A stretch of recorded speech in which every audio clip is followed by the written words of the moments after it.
Today I'm going to teach you how to open Power Query Editor in Power BI.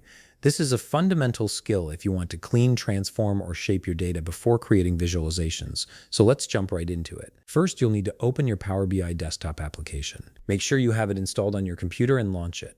Once the application loads, you'll be greeted with the main Power BI interface where you can start working with your data and reports. Now, direct your attention to the top of the screen where you'll find the ribbon menu. This is where most of Power BI's key features are located. Look for the option labeled Transform Data and click on it.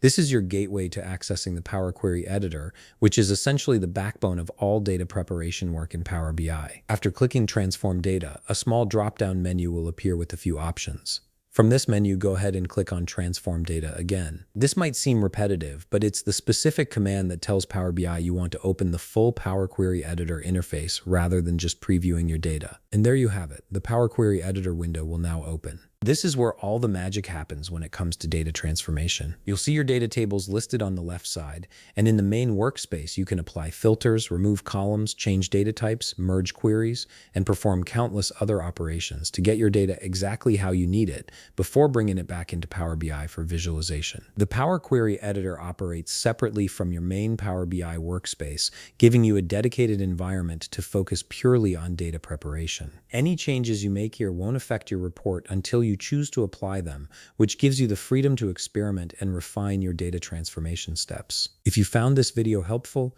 please leave a like, subscribe, and see you in the next video.